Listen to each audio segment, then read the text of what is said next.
Primeiro Jornal. Tirol FM, com as primeiras informações do dia. Hoje recebo no espaço de entrevista o diretor executivo do Hospital Ouro Branco, José Paulinho Brando. Bom dia, Paulinho, tudo bem?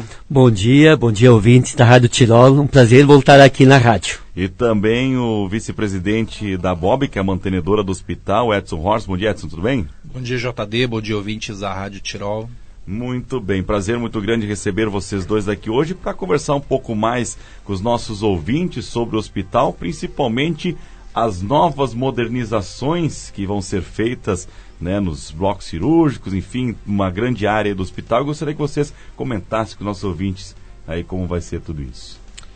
Então, JD, depois de um ano atribulado, né, de 2023 que a gente teve, com todas as crises que nos abateram, né, intempéries, enchentes, a crise da Languiru, a decadência do IP, a gente saiu de um ano bastante atribulado, né, bastante atendimentos via SUS também, que acabam nos onerando bastante, e nós temos sempre a preocupação de deixar o hospital mais moderno, mais saudável financeiramente também, articuladamente. Então, vários projetos que estão em andamento agora para o ano de 2024 são justamente para a gente conseguir se preparar melhor para esse tipo de situações, né? Então a gente começou fazendo vários projetos para captação de recursos para a UTI, a modernização do hub, né? Então a gente tem um projeto do governo federal onde a gente conseguiu captar 8,2 milhões, né? E isso aí está em andamento já, é um dinheiro que vai ser investido na modernização de vários espaços, de várias estruturas e equipamentos do hobby. E também a gente tem eventos que vão acontecer ao longo do ano de 2024 também, para a gente sempre trabalhar e deixar o hospital mais preparado, para melhor atender o nosso cliente, os nossos pacientes aqui da região do Vale do Taquari. Perfeitamente. E como é que funciona, até para o pessoal entender, é buscar essas demandas, como é que funciona para ter esses valores? Vocês, Paulinho, pode explicar para os ouvintes como é que é essa parte toda? Sim, importante questão, até para a população entender que ano passado, com essas enchentes todas aqui no Vale, os ministros do governo vieram aqui várias vezes, junto com o secretário Maneco Hassan, e o Maneco, com o ministro Paulo Pimenta, articulou isso com os hospitais. Os hospitais façam projetos. Vamos aproveitar essa crise da saúde, das enchentes, e vamos melhorar os hospitais. Ele nos provocou, os 18 hospitais do Vale. E os hospitais, prontamente, cada um fez o seu projeto de modernização, muito focado em equipamentos, não em prédio, não tanto em estrutura física de ampliação.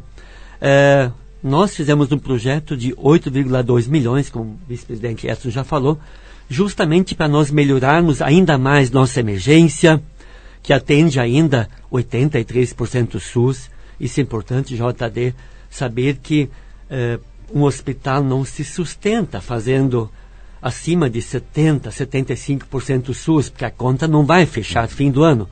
Mais ainda, o hospital fica dependente de verbas parlamentares e de complementos das prefeituras, que é ruim. Tu fica dependendo de uma variável que tu não tem nenhuma gestão. O que nós estamos trabalhando sempre é avançarmos um pouco mais em atendimentos de Unimed, de outros planos de saúde, de IP, de particular, e nós sabemos muito bem, porque nós estamos acompanhando isso. O vice-presidente Edson falou da crise da Languiru, por exemplo. Isso tirou muita carteirinha Unimed aqui do nosso vale. Muitos, milhares que tinham carteirinha da Unimed, hoje também estão na fila do SUS, em função dessas crises todas.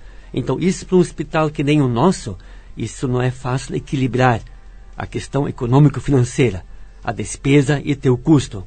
Chegar no fim do mês com fluxo de caixa que tenha condições de honrar os teus compromissos. Então, quando vem um projeto de governo desse de modernizar teu hospital, é dinheiro novo que vem pro Vale. É dinheiro novo que vem para Teutônia. É um dinheiro que a prefeitura não precisa investir. Então, ele veio através de um projeto nosso, que nós fizemos para modernizar a emergência, toda a internação e principalmente o bloco cirúrgico, obstetrícia. Então, o que vai vir desses 8 milhões e 200? É uma conta corrente. O recurso não virá para nenhum hospital, justamente para ter mais controle e menos fraude. Então, tudo transita pelo portal do governo, o InvestSUS. Nós temos que fazer o edital no InvestSUS, fazer a compra no InvestSUS, e o governo vai liberar o pagamento do fornecedor também no InvestSUS. Então, o hospital não vai receber esse recurso, e sim é uma conta corrente que nós temos com o governo, e assim que nós fizermos os editais e vamos adquirindo nossos equipamentos, nós vamos zerando essa conta e modernizando o nosso hospital. Um exemplo claro na internação. Nós temos 79 leitos. Nós temos 79 camas manuais. Camas que tu precisa regular manualmente, com aquela manivela. Um dos itens são 79 camas elétricas automáticas, que tu consegue regular com muito mais conforto para o paciente, e a nossa equipe faz muito menos força física, tem menos desgaste. Uma outra área importante, bloco cirúrgico. Hoje uma mesa cirúrgica moderna, ela é totalmente regulável na altura, nas dimensões, porque os pacientes mudam muito. Uma criança é um paciente naquela cama cirúrgica, naquela mesa cirúrgica, e um idoso obeso de 120 quilos é um outro tipo de paciente. Por isso que essas mesas cirúrgicas modernas, que nós estamos também comprando, são cada vez mais também ergonômicas, confortáveis, adequadas para o nosso médico cirurgião fazer o melhor procedimento possível, e o paciente, por sua vez, ter a maior qualidade e segurança possível também. Então, essas melhorias que nós vamos fazer no Hospital Ouro Branco, neste ano de 2024, é a nossa meta, vão gerar muito mais qualidade e segurança para o paciente, para as nossas equipes, para os médicos. E, claro, né, como já falei no início, nós ainda estamos com 83% dos atendimentos SUS. Então, os maiores beneficiados dessa modernização, desse nosso projeto, recurso do dinheiro do governo federal, é a população, principalmente a que acessa o Sistema Único de Saúde SUS. Você já veio aqui uma vez numa entrevista, Paulinho, falando sobre essa questão, né, de igualar, né, da questão do custo, do valor que tem para trabalhar, e essa questão do SUS, principalmente em cirurgias, o hospital tem que colocar um valor ainda acima, né, do que o próprio SUS oferece, né, que repassa para o hospital. Ótima pergunta, até para a população cada vez mais acompanhar nosso raciocínio, né, aprender também como é que funciona o SUS. A tabela SUS, gente, está quase 20 anos sem nenhum ajuste, ou eventuais pequenos ajustes em alguns itens. Por exemplo, um parto normal ou um parto cesariana. Nós fizemos ano passado 715 partos. Nós ganhamos para cada parto do SUS R$ 445 total, para pagar o médico, o anestesista e o hospital. Entretanto, o médico cobra em média R$ 1.200 a R$ 1.500. O anestesista custa em média R$ 550, R$ 600. Então é só fazer a conta. Se o hospital ganha 445 para um parto e tem um custo fixo de R$ 2.500, R$ 3.000, gera muito prejuízo. O que as prefeituras já fazem? Isso é fundamental, determinante. Elas fazem complemento por parto. Só que o complemento nós conseguimos mais ou menos empatar o custo. Não sobra para investir em equipamento, para trazer daqui a pouco uma nova especialidade, um novo médico, melhorar alguma ala, investir em alguma obra. Mesmo com os complementos das prefeituras, tu consegue manter o hospital vivo, aberto. Se não viessem, por exemplo, JD, recursos externos, de parlamentares, do governo federal, jamais tu irias ver um hospital SUS fazendo alguma obra, por exemplo, ou comprando algum novo equipamento. Porque nossa operação, ela é deficitária. Nós não conseguimos pagar nossas contas fazendo 83% SUS e só 17% outras receitas. Mas daí a população pode dizer, tá, mas diretor, por que tu não aumenta então as outras receitas? Quando o Vale está em crise, as outras receitas diminuem e não aumentam. Porque as carteirinhas da Unimed, nós tivemos milhares a menos este último ano. Pessoas que tinham Unimed, hoje não têm mais, acessam o nosso único serviço, que é o SUS. Perfeitamente. Você esteve há poucos dias em Brasília também, né? Juntamente com o pessoal, né, da Prefeitura de Poços das Antas, a prefeita Vânia também já veio aqui nesse início de ano, também comentou sobre isso, também atrás de recursos lá com eles, né? Sim, nós temos o projeto da UTI, que é um outro projeto. Nós trabalhamos muito ano passado com a mantenedora, com o nosso consultivo, né? E chegamos no final do ano com um projeto totalmente aprovado pelo Estado, pelos órgãos competentes. Inclusive, em novembro de 2023, o projeto foi publicado no Diário Oficial do Estado. Então, Hospital Ouro Branco, Teutônia, eu sei que o projeto UTI é um sonho antigo, 15 anos, mas Teutônia nunca teve um projeto de UTI aprovado e divulgado no Diário Oficial do Estado, com todos os carimbos necessários para que a obra pudesse começar quando tiver recurso. E nós, justamente nesse sentido, fomos a Brasília, mais de uma vez já, com os nossos prefeitos parceiros, prefeito Celso, Vânia, Joacir, Fabiano, que são os nossos 4 municípios da gestão plena, né? Eles estão muito engajados conosco para angariar recursos. E estamos tendo boas sinalizações. Por enquanto são indicações de recursos, nada ainda veio oficialmente, mas são indicações. Estamos muito esperançosos, população, que nós consigamos juntar aí um recurso razoável, ao menos 4 a 5 milhões este ano, para nós começarmos a obra no 3º andar, logo acima do bloco cirúrgico existente. Eu estava olhando agora aqui esse material que tu me entregou em mãos. Começou em janeiro até junho de 2023 a primeira etapa, né? Perfeito. Então agora, chegando em 2024, já foi, olhando por aqui, já foi, chegamos até a 5ª etapa, que é a aprovação, né, do projeto e tudo mais. Então agora estamos na etapa da captação desses recursos e depois sim, vem a execução da obra, aquisição dos equipamentos e também a inauguração. Quanto tempo mais ou menos vocês estimulam, pensam que possa levar isso até essa conclusão total? Sim, temos um bom cronograma. Digamos que nesse primeiro semestre deste ano, até junho, nós consigamos juntar o recurso. Que os deputados que nos prometeram realmente vão indicar e vão nos direcionar o recurso. Digamos que a gente consiga juntar 4 milhões e meio. Segundo semestre a gente faz a obra. Porque essa obra é um andar. Ele se faz num semestre. Sim. Então, nós somos esperançosos e otimistas, né? O projeto está pronto. Se vier o recurso, nós vamos começar a obra no 2º semestre. E daí, claro, 2025 é uma outra luta com prefeitos, com deputados, senadores, para que nós consigamos fazer a última etapa. Comprar os equipamentos da UTI, que são os outros 4 milhões e meio, mais ou menos, e falar de custeio com o Estado e tentar ver uma data de inauguração, para que Teutônia região tivesse mais esses 10 leitos de UTI disponíveis no seu sistema de saúde. E até uma questão, né, que foi muito comentada na pandemia, né, como faltou, né, esses leitos para poder ajudar a população naquele momento tão difícil. Nós, Hospital Ouro Branco, mesmo sem UTI, nossa emergência praticamente era uma UTI. Nós tínhamos 6 a 8 pessoas entubadas. Tinha dias que faltava até oxigênio. Então, a nossa equipe criou bastante experiência, prática. E, durante esse período, nós também contratamos alguns médicos novos também para reforçar essa expertise de UTI. Em períodos como o da UTI, ele obrigou que o hospital fizesse procedimentos, né, emergenciais, principalmente, como intubação, que não é um procedimento normal para um hospital de média complexidade. A gente, né, não está no escopo do hospital fazer isso, né? Isso obrigou, a gente teve a capacidade de fazer e salvar vidas nesse momento.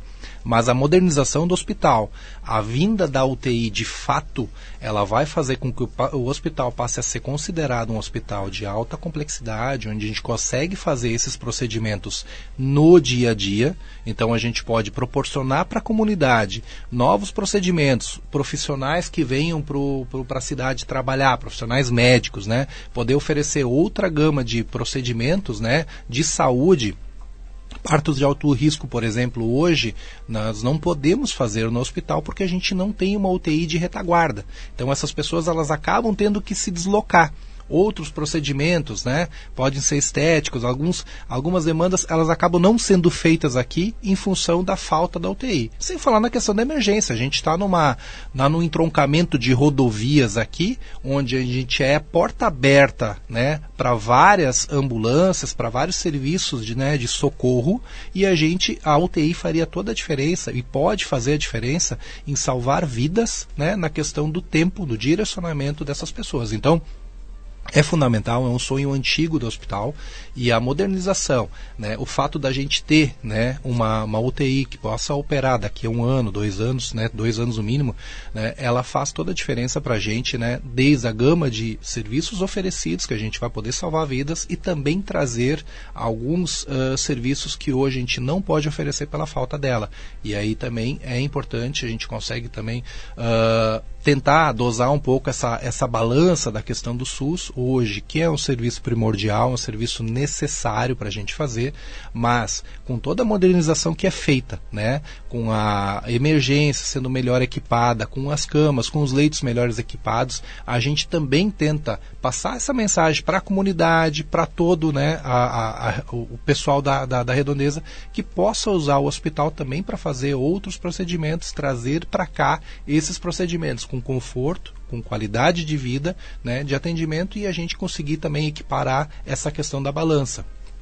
Perfeitamente. Bom, falando de um outro assunto que ultimamente também vem sendo bastante divulgado em todo o Brasil, que é a questão, né, dos aumentos de casos de dengue, né, o Zika vírus, chikungunya, a própria Covid, que também algumas regiões aí está tendo casos novamente, e houve um aumento, né, Paulinho, tu comentaste há pouco fora do ar também, nesse final de semana, da questão da emergência, né, do pessoal procurando a emergência, né? Sim, estamos acompanhando isso com muito cuidado para administrar da melhor maneira possível, porque quando tem um aumento de demanda, tu tem que logo olhar se tua equipe está adequada, se dá conta do recado. E basta ouvintes assistirem às mídias.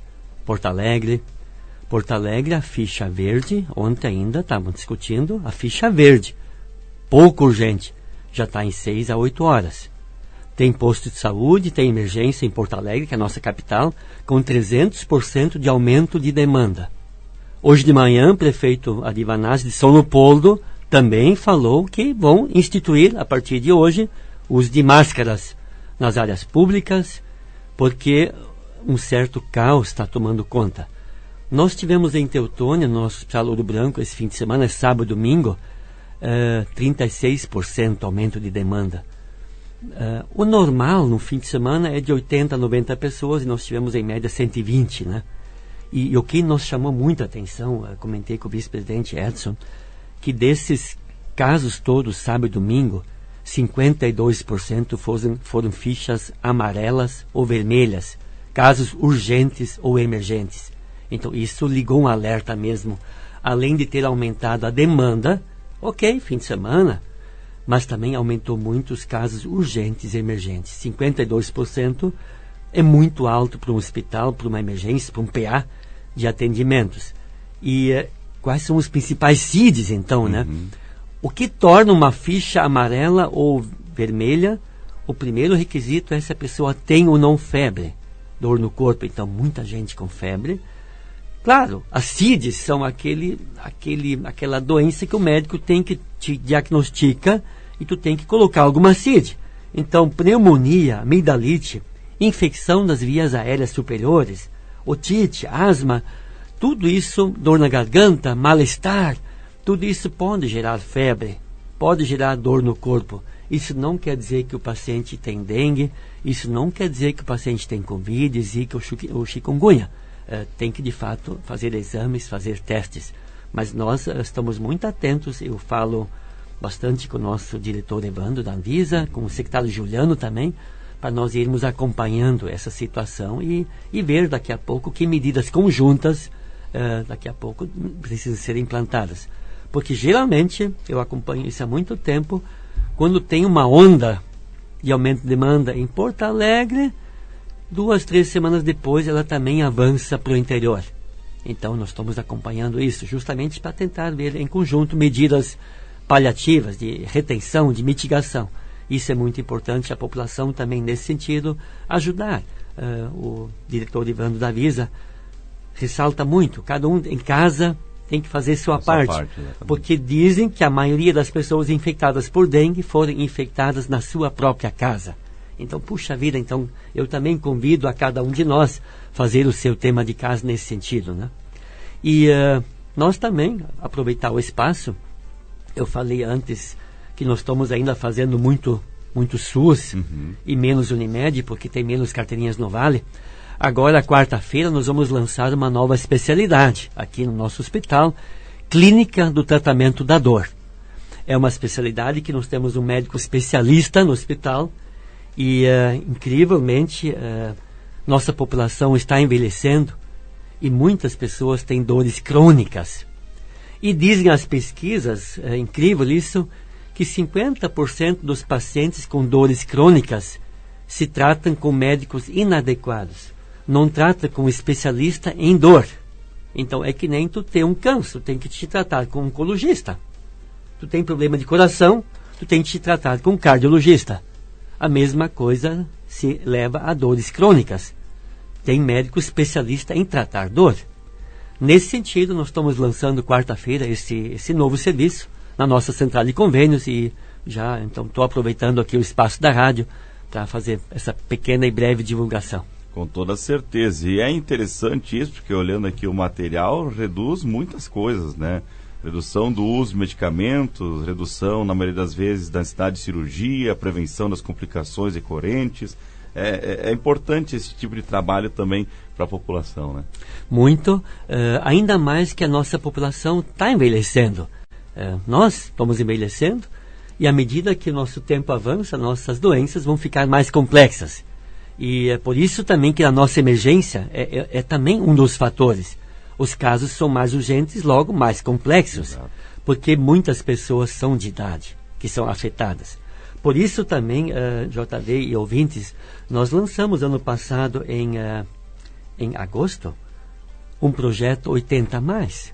Desde agosto, ouvintes, talvez muitos não saibam ainda, quem tem 80 anos a mais, ele tem tratamento diferenciado na nossa emergência. O tempo de espera é mais curto, ele é inclusive atendido do lado na central de convênios. Então, só para vocês terem uma ideia, em 5 meses, agosto até dezembro, nós atendemos 700 idosos. No Brasil, idoso é acima de 60 anos, ok? Que aos poucos deve ser discutido. Mas nós optamos em ter um projeto idoso 80+, para esses tentar dar um tratamento diferenciado. E nós tivemos praticamente 700 idosos em 5 meses, com tratamento diferenciado. E, incrível, a metade deles era urgência e emergência. A outra metade era pouco urgente, mas mesmo assim, 80+ tem tratamento diferenciado na nossa emergência. Esse projeto foi trazido pelas próprias equipes, aprovado pelo nosso presidente e vice, pelo conselho, pelos nossos mantenedores, justamente para que o hospital faça ainda mais para a sua população, na questão da filantropia, da humanização, de querer fazer nossa missão também de ser um hospital de excelência e que gere boas ações de saúde para todos. Então, esse projeto sim está dando bons resultados e os retornos que a gente recebe dessa população atendida são os melhores possíveis. A gente tem um tempo curto, mas eu quero tomar um assunto. Na semana passada eu tive uma entrevista aqui com o Jorge Matos, da Clínica Nova Imagem, né, que assumiu praticamente toda a parte de imagem do hospital, né? E a felicidade dele em receber agora novos equipamentos, né, de últimas gerações, principalmente, né, o equipamento agora de ecografia. E nós estávamos comentando como evoluiu tudo isso, né, como essas parcerias são importantes também para o Hospital Ouro Branco. Então, desculpa, JD, na voz. Então, a questão dos equipamentos, né, e a renovação, todo o projeto da clínica de diagnóstico, né, que a gente fez essa parceria foi justamente para desonerar um pouco o hospital. Os equipamentos nós não teríamos capacidade de fazer toda essa renovação sozinho, então procuramos um parceiro, né, que pudesse nos atender de forma eficiente e eficaz, como é o caso da Clínica Nova Imagem. E aí a gente tem que retomar também um outro ponto que a gente veio falando durante esse espaço aqui, né? A questão da modernização do hospital. A conta, ela não fecha, né, através do SUS. Ela dificilmente ela vai se pagar o hospital. E quando a gente vai passar o chapéu, falando no modo popular, né, quando a gente vai buscar complementação financeira, através de emendas de deputados, através de emendas de senadores, a gente precisa apresentar um trabalho e apresentar dados e fatos, né? Então, quando a gente lança projetos, quando a gente documenta o que a gente vem fazendo de positivo, é muito mais simpático ao deputado, ao senador, né, ao parlamentar, vamos por assim dizer, colocar o seu nome, a sua chancela, né, e o seu dinheiro num projeto como o Hospital Ouro Branco. Então, além da filantropia, a gente tem que fazer esse trabalho de prestação de contas, além da comunidade, também para os parlamentares, para os governos municipal, estadual e federal, né, o que vem sendo feito de bom no hospital, né, apresentando números e não simplesmente sendo um pedinte, né, de colocando assim, olha, me dá um dinheiro, eu preciso fazer alguma coisa aqui. Não, olha só, eu estou fazendo, a gente está modernizando o hospital, a gente está buscando parceiros e você também pode ser um parceiro nosso através desse projeto, através dessa complementação que a gente vai conseguir melhorar ainda mais o atendimento da comunidade. Perfeitamente. Bom, como falei, tempo curto, a gente poderia falar muito mais assuntos, né? Mas eu agradeço, diretor Paulinho, também o Edson, por ter vindo nesse momento aí falar um pouco mais para nossos ouvintes sobre o Hospital Ouro Branco. E sempre que tiver novidade, a gente sempre fala isso, né? As portas estão abertas, porque realmente cada novidade que vem do hospital é importante para a gente passar aí para a nossa comunidade. Obrigado, JD, obrigado, ouvintes, e tomem cuidado especial nessa época agora. Março, abril e maio pode ser o pico, porque é antes do inverno, né? Então vai ter muitas chuvas, calor, frio. Então eu peço uma atenção especial a todos que cuidem das suas casas, porque, repito, a maior percentual de infectados da dengue acontece na própria casa. Perfeitamente. Edson? Obrigado, JD. Obrigado aos ouvintes. Até mais.